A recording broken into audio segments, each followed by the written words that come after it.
नमस्कार दोस्तों, स्वागत है आपका आपके अपने यूट्यूब चैनल शिक्षा दृष्टि बाई अनार पर। मैं सुभाष आपका स्वागत करता हूं आज के इस वीडियो में। आज के इस वीडियो में हम समझेंगे क्रिप्स मिशन को। क्या था क्रिप्स मिशन और कितने सदस्य इसमें शामिल थे और क्या प्रावधान थे इसके, क्या इसके प्रावधानों को भारतीयों के द्वारा स्वीकार किया गया और अगर नहीं किया गया तो क्यों नहीं किया गया, इन सब बातों को जानेंगे हम आज के इस वीडियो में। चलिए शुरुआत करते हैं। क्रिप्स मिशन जैसा कि 1942 में आया था और 1939 में दूसरा विश्व युद्ध शुरुआत हो चुकी थी। और कुछ सालों में ही, यानी एक दो साल में ही जो है, इंग्लैंड की स्थिति ऐसी हो चुकी थी कि उसको भारतीयों के सहयोग की बहुत ज़्यादा ज़रूरत थी इस समय में। और ऐसे में जो है इंग्लैंड की सरकार ने बहुत सारी सुविधाएं देने की बात जो है वो रखी उस समय में। लेकिन कांग्रेस या मुस्लिम लीग के द्वारा उस समय में किसी भी मांग को स्वीकार नहीं किया जा रहा था। और ऐसे में कांग्रेस तो यही चाहती थी कि पूर्ण स्वराज जो है भारतीयों को मिले, और इस स्थिति का वो लाभ भी उठाना चाहते थे क्योंकि इंग्लैंड की स्थिति इस समय में बहुत ज़्यादा ख़राब थी। और ऐसे में जो बड़े नेता थे कांग्रेस के, तो वो यही चाहते थे कि आगे आकर जो है वो भारत को पूर्ण स्वराज दिलाएं। तो क्या स्थितियाँ थी, क्या परिस्थितियाँ थी उस समय। जापान भारत की पूर्वी सीमाओं के बाहर आगे बढ़ रहा था और युद्ध में बर्मा का पतन अंग्रेज़ों के लिए एक झटका था। जैसा कि उस समय में देखते हैं कि बर्मा का तो पहले ही पतन हो चुका था। और अब जो है इंग्लैंड को ये डर सता रहा था कि अगर यहाँ भारत के ऊपर अटैक हो गया तो ऐसे में इंग्लैंड पूरी तरह से जो है ध्वस्त हो सकता है। तो भारत पर जापानी आक्रमण का खतरा मंडरा रहा था और ब्रिटेन के युद्ध प्रयासों के लिए भारतीय समर्थन आवश्यक था। तो यहाँ पे भारतीयों का समर्थन बहुत ज़्यादा ज़रूरी था इंग्लैंड के लिए। और इसके लिए जो है उन्होंने ये क्रिप्स मिशन की जो है वो शुरुआत की। जब 1939 में दूसरा विश्व युद्ध छिड़ा तो वायसराय लॉर्ड लिनलिथगो ने ब्रिटिश साम्राज्य के हिस्से के रूप में भारत को युद्ध में एक पक्ष घोषित कर दिया था। भारत को एक पक्ष घोषित किया गया था अंतर्राष्ट्रीय स्तर पर कि भारत जो है वो इंग्लैंड का सहयोग करेगा। यह भारतीयों से परामर्श किए बिना ही किया गया और इसके कारण कांग्रेस पार्टी ने बड़े पैमाने पर विरोध प्रदर्शन किया था। और ऐसे में 7 प्रांतीय सरकारों का नेतृत्व कर रहे पार्टी नेताओं ने अपने पदों से इस्तीफा दे दिया। जैसा कि मैंने कहा, 1937 में जो स्थानीय स्तर पर जो चुनाव हुए थे उसमें कांग्रेस 7 जगह पे जो है कांग्रेस ने सरकार बनाई थी। तो ऐसे में 7 प्रांतीय सरकारों का नेतृत्व कर रही जो कांग्रेस थी, उसके पार्टी के नेताओं ने अपने पदों से इस्तीफा दे दिया था। मुस्लिम लीग ने इसे मुक्ति दिवस के रूप में मनाया। तो ब्रिटेन को भारत में अपनी शाही नीतियों और मित्र देशों के युद्ध प्रयासों के लिए भारतीय सहयोग को सुरक्षित करने के लिए अमेरिका और अन्य सहयोगी नेताओं के दबाव का सामना करना पड़ रहा था। और इसके फलस्वरूप ब्रिटिश सरकार को क्रिप्स को भारत भेजना पड़ा। तो यहाँ पे एक दबाव था अंतर्राष्ट्रीय स्तर पर, जो सहयोगी देश थे उनका एक दबाव था इंग्लैंड के ऊपर कि किसी भी तरह से भारतीयों का सहयोग प्राप्त करें और युद्ध में जो है इसी तरह से अपनी स्थिति को मजबूत बनाएं। तो ये भी एक दबाव था ब्रिटिश सरकार के ऊपर। ऐसे में क्रिप्स मिशन को भारत भेजा गया था। तो क्या थे इसके प्रावधान, उसको भी हम समझेंगे। पहले थोड़ा देखते हैं कि किस तरह से पृष्ठभूमि तैयार हुई क्रिप्स मिशन की। क्रिप्स ने मई 1940 से जनवरी 1942 तक मॉस्को में राजदूत के रूप में कार्य किया था। जो क्रिप्स मिशन था, के जो अध्यक्ष थे वो थे सर स्टैफोर्ड क्रिप्स। और उसी के बारे में ही हम कह रहे हैं कि क्रिप्स ने मई 1940 से जनवरी 1942 तक मॉस्को में राजदूत के रूप में काम।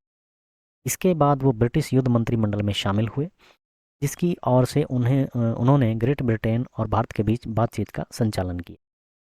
पहले तो जो है ये एक राजदूत रहे 1940 से 42 तक, और मॉस्को में थे ये उस समय में। और बाद में जो है ब्रिटिश युद्ध मंत्रिमंडल में ये शामिल हुए थे और इन्हीं को ही जो है ग्रेट ब्रिटेन के द्वारा जो है भारत भेजा गया था क्रिप्स मिशन के अध्यक्ष के रूप में, ताकि ये बातचीत करें कांग्रेस के बड़े नेताओं से और इस बात का जो है सुलझाएं किस तरह से और समझौता करें भारत के साथ, ताकि भारत जो है सहयोग करे इंग्लैंड को, जो भारतीय स्वतंत्रता की राह में एक महत्वपूर्ण मील का पत्थर था। तो ये हम कह सकते हैं कि मील का पत्थर साबित हुआ ये जो मिशन था। बैठकों के रूप में हम देखते हैं तो क्रिप्स मिशन 22 मार्च से 12 अप्रैल 1942 तक दिल्ली में जो है इसका आयोजन हुआ था, इसकी बैठकों का। और प्रतिद्वंदी भारतीय राष्ट्रीय कांग्रेस और मुस्लिम लीग के माध्यम से जापानी आक्रमण के खिलाफ देश की रक्षा के लिए भारतीय समर्थन जुटाने का प्रयास किया गया। तो यहाँ भारतीय समर्थन चाहते था एंड किसी भी कीमत। और ऐसे में भारतीय राष्ट्रीय कांग्रेस और मुस्लिम लीग जैसी संस्थाओं के साथ जो है किसी तरह से एक समझौता करने की कोशिश की गई, उनको मनाने की कोशिश की गई। जिसका उद्देश्य भारत के राजनीतिक गतिरोध को दूर करना था। हालांकि इस मिशन का वास्तविक उद्देश्य युद्ध में भारतीयों को सहयोग प्रदान करने हेतु उन्हें फुसलाना था। तो यहाँ केवल और केवल बात तो फुसलाने की ही थी।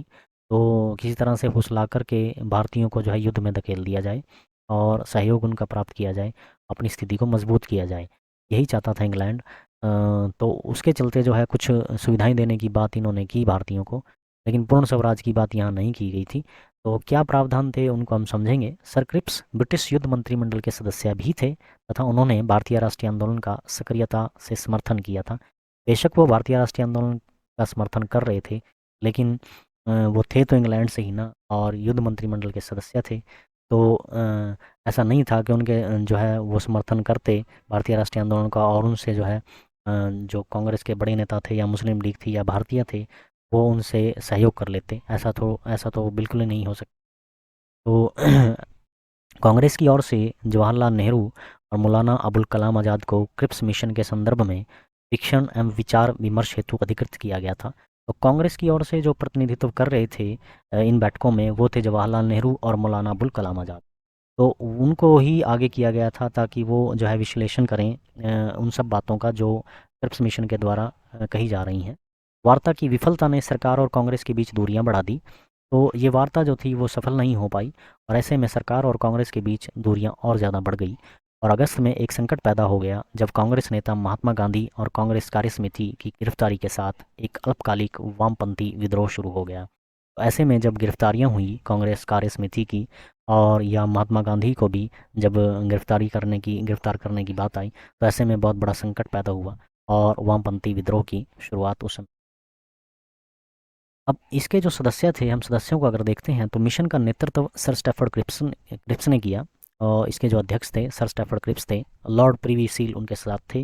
हाउस ऑफ कॉमन के नेता आदि सहित राज्य परिषद के अन्य सदस्य भी इसमें शामिल थे। क्रिप्स मिशन का उद्देश्य क्या था कि दूसरा विश्व युद्ध जो चल रहा था, द्वितीय विश्व युद्ध के बाद क्रिप्स मिशन के पास भारत आने के कई कारण थे। जैसे जहां एक और दक्षिण पूर्वी एशिया में ब्रिटेन को करारी हार का सामना करना पड़ा, वहीं दूसरी ओर भारत पर जापान के आक्रमण का भय दिनों दिन बढ़ता जा रहा था। अतः ब्रिटेन भारत का समर्थन चाहता था। तो किसी भी हालत में ये भारत का समर्थन चाहता था, क्योंकि उसको एक डर सता रहा था कि कहीं जापान अटैक ना कर दे। तो ब्रिटेन पर मित्र राष्ट्रों, जैसा कि मैंने पहले भी कहा कि जो इसके सहयोगी देश थे अमेरिका, सोवियत संघ, चीन की ओर से यह दबाव डाला जा रहा था कि वो भारत का समर्थन प्राप्त करें। भारतीयों ने इस शर्त पर मित्र राष्ट्रों को समर्थन देना स्वीकार कर लिया था कि भारत को ठोस उत्तरदायी शासन का त्वरित हस्तांतरण कर दिया जाए और युद्धोपरांत भारत को पूर्ण आज़ादी देने का वचन दिया जाए। भारतीय राष्ट्रीय कांग्रेस इस बात पर ही अड़े थे कि भारत को अब पूर्ण स्वराज दिया जाए। ये इसलिए भी था क्योंकि भारतीयों को ये पता था या राष्ट्रीय कांग्रेस को ये पता था कि इस समय में इंग्लैंड की जो स्थिति है वो बहुत ज़्यादा नाजुक है, बहुत ज़्यादा ख़राब है, और कहीं ना कहीं वो भी इस स्थिति का फ़ायदा उठाना चाहते थे ताकि भारत को पूर्ण स्वराज दिलाया जा सके। और ये बाद में जाकर के हुआ भी, 1947 तक आते आते जो है ये हुआ। आगे देखते हैं इसके प्रावधान क्या थे। प्रावधानों में तरह के जो है बातें कही गई थी। डोमिनियन राज्य के दर्जे के साथ एक भारतीय संघ की स्थापना की जाएगी। यह संघ राष्ट्रमंडल के साथ अपने संबंधों के निर्धारण में स्वतंत्र होगा तथा संयुक्त राष्ट्र संघ एवं अन्य अंतर्राष्ट्रीय निकाय एवं संस्थाओं में अपनी भूमिका को खुद ही निर्धारित करेगा। यहाँ पे बात यहीं ख़त्म हो जाती है जब उन्होंने कहा कि डोमिनियन राज्य के दर्जे के साथ, कि भारत को पूर्ण स्वराज देने की बात यहाँ कही नहीं गई। यहाँ डोमिनियन स्टेट की बात की जा रही थी, यानी औपनिवेशिक राज्य की बात की जा रही थी कि भारत जो है एक औपनिवेशिक राज्य ही होगा और उसके साथ साथ जो है वो भारतीय संघ की स्थापना की जाएगी। तो यह संघ राष्ट्रमंडल के साथ अपने संबंधों का निर्धारण भी स्वयं करेगा। वो स्वतंत्र होगा कि वो उनके साथ किस तरह के संबंध स्थापित करना चाहता है और अपनी भूमिका वो स्वयं ही तय करेगा, ये कहा गया।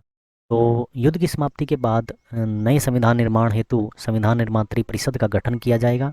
इसके कुछ सदस्य प्रांतीय विधायिकाओं द्वारा निर्वाचित किए जाएंगे तथा कुछ जो है वो राजाओं द्वारा मनोनीत किए जाएंगे, अर्थात रियासतों का प्रतिनिधित्व करने के लिए जो राजा थे राजाओं द्वारा मनोनीत किए जाएंगे।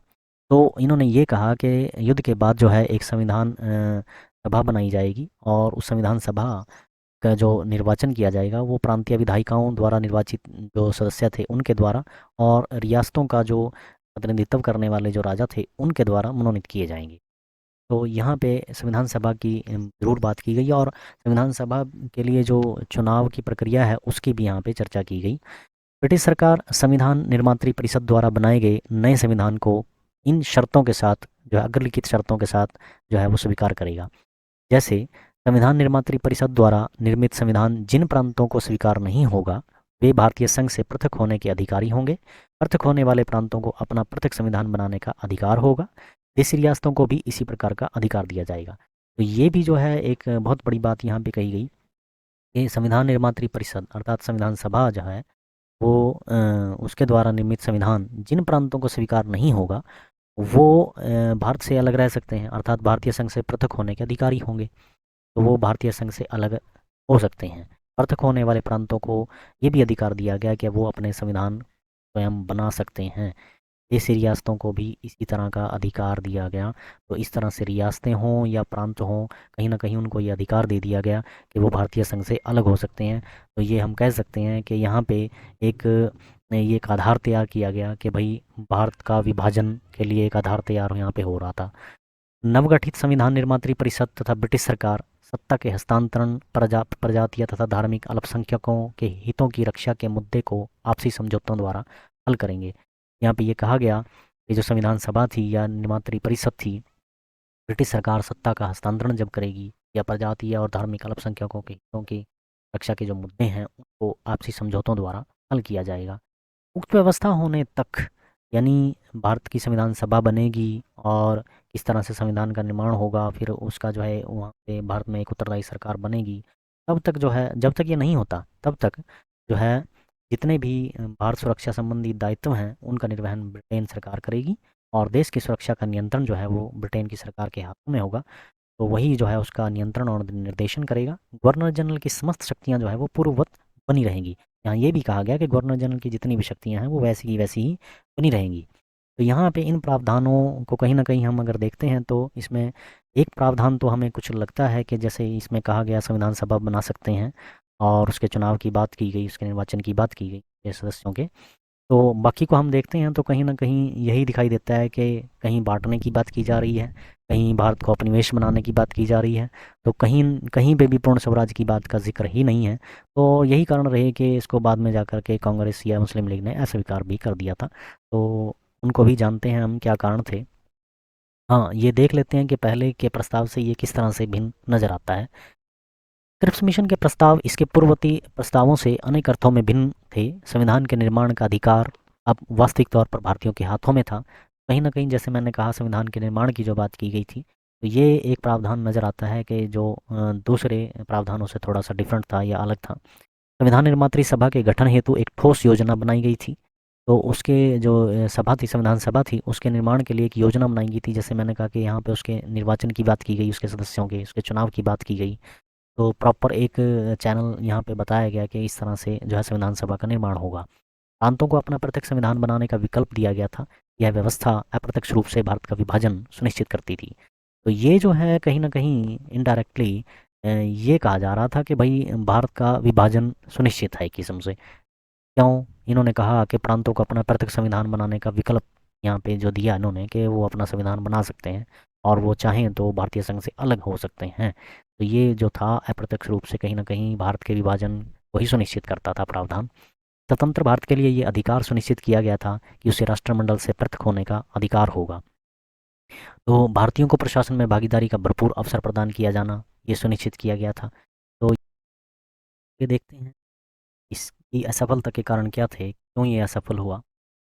क्रिप्स मिशन के प्रस्ताव भारतीय राष्ट्रवादियों को संतुष्ट करने में असफल रहे तथा साधारण तौर पर भारतीयों के किसी भी वर्ग की सहमति नहीं प्राप्त कर सके। विभिन्न दलों तथा समूहों ने अलग अलग आधार पर इन प्रस्तावों का विरोध किया।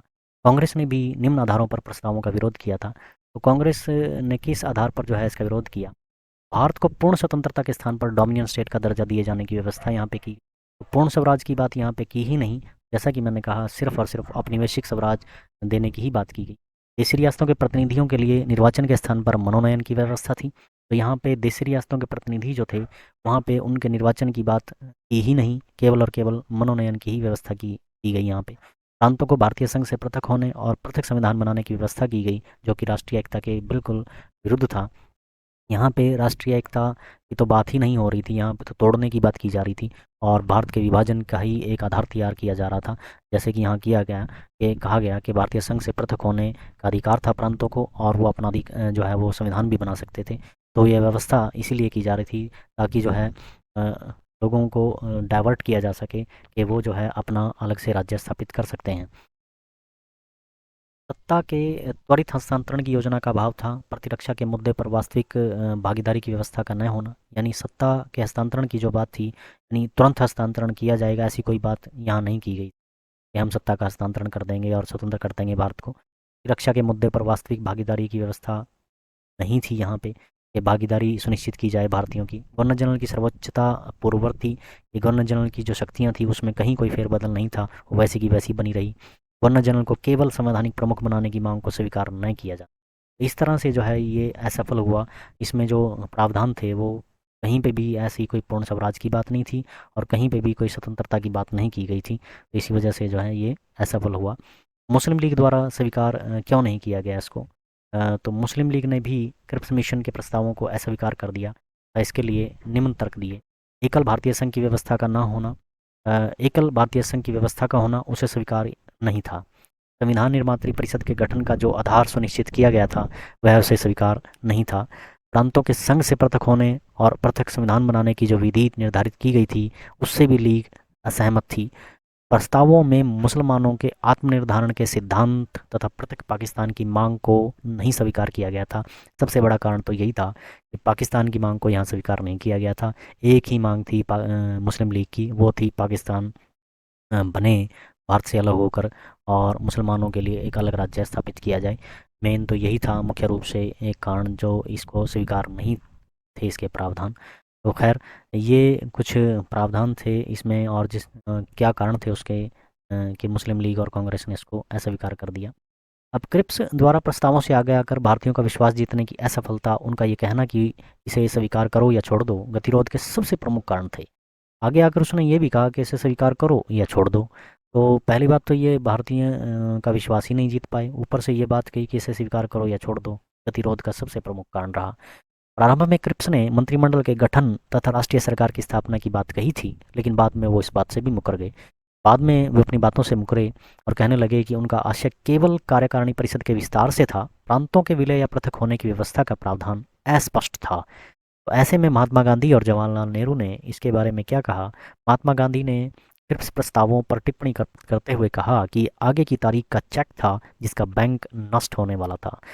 तरह का जो है व्याख्या उन्होंने दी इसके बारे में, और उन्होंने दिवालिया बैंक इसको घोषित किया, या उन्होंने ये कहा कि ये एक ऐसा चेक है जिस पर कोई डेट मेंशन नहीं है, कोई तारीख मेंशन नहीं है कि इसको कब बनाया जाएगा। तो इस तरह की बात उन्होंने इसके बारे में कही।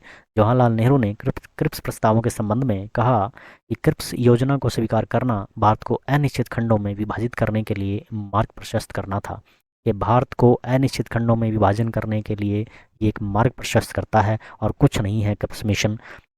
तो इस तरह से जो है क्रिप्स मिशन असफल ही रहा, भारतीयों का विश्वास जीतने में ये सफल नहीं हो सका।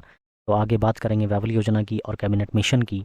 और जैसा कि मैंने पहले भी कहा है कि अगर किसी विद्यार्थी ने इसको सब्सक्राइब नहीं किया है चैनल को, वो सब्सक्राइब ज़रूर कर ले और शेयर ज़रूर करते रहना ताकि ये ज़्यादा से ज़्यादा विद्यार्थियों तक पहुँचें। तो आज के लिए इतना ही, नेक्स्ट वीडियो में फिर मिलेंगे। धन्यवाद।